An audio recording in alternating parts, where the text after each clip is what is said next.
আমার একটি ভাইকে মব সৃষ্টি করে রাস্তা মারছে, আমি এগিয়ে এগিয়ে যাই দেখি একটু কেন মারছে তাকে। আমাদের এই সকল গ্রাহকরা আজকে রাস্তায় এসেছেন, আরো অসংখ্য গ্রাহকরা রয়েছেন বাসায় ঘুমাচ্ছেন, নিজেদের কর্মব্যস্ততা রয়েছেন।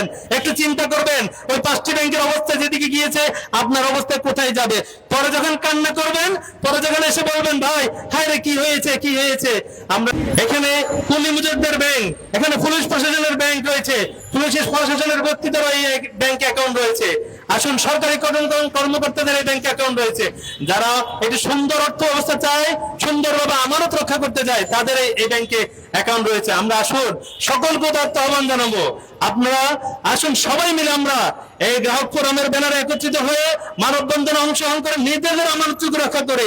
আমরা চাই আমাদের বাংলাদেশের মানুষদের এমন একটি অবস্থা হয়ে দাঁড়িয়েছে যে আমরা মনে করি হ্যাঁ গিয়েছে তো আরেকজনের, আমার তো কোনো সমস্যা নেই। আজকে অনেকে ধরে কান ধরে টেনেছে, আগামীকালকে আপনার কান ধরে টেনে নিবে। সেই কুমিরের ভয় আমরা বই পাচ্ছি না বলে আমাদের দেশটা আজকে ধ্বংসের দিকে তাকিয়েছে। আমার একটি ভাইকে মব সৃষ্টি করে রাস্তা মারছে, আমি এগিয়ে যাই দেখি একটু কেন মারছে তাকে। আমাদের এই সকল গ্রাহকরা আজকে রাস্তায় এসেছেন, আরো অসংখ্য গ্রাহকরা রয়েছেন বাসায় ঘুমাচ্ছেন, নিজেদের কর্মব্যস্ততা রয়েছেন।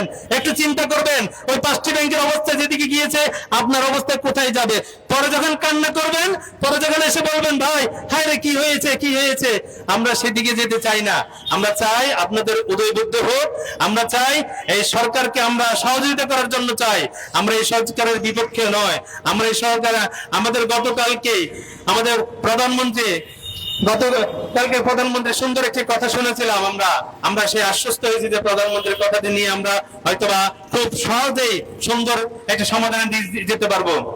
আমাদের প্রধানমন্ত্রী বলেছেন সরকারি দল বিরোধী দল কেউ কাউকে ছাড়া পরিপূর্ণ নয়। আসুন আমরা এই বাংলাদেশকে সুন্দরভাবে গঠন করে, বাংলাদেশের অর্থনীতিকে সুন্দরভাবে পরিচালনা করে আসুন আমরা ইসলামী ব্যাংকে যে ব্যবস্থাপনা আছে ব্যবস্থাপনাকে অক্ষুণ্ণ রেখে ইসলামী ব্যাংকিং ব্যবস্থাকে আমরা সমুন্নত রাখার মধ্যে দিয়ে এই বাংলাদেশ থেকে একটি সুন্দর বাংলাদেশ গঠন করে, একটি ক্ষুধামুক্ত দারিদ্রতা মুক্ত বাংলাদেশ গঠন করে আমাদের আর কোনো ভাই যেন চোখের পানি ফেলতে না হয়।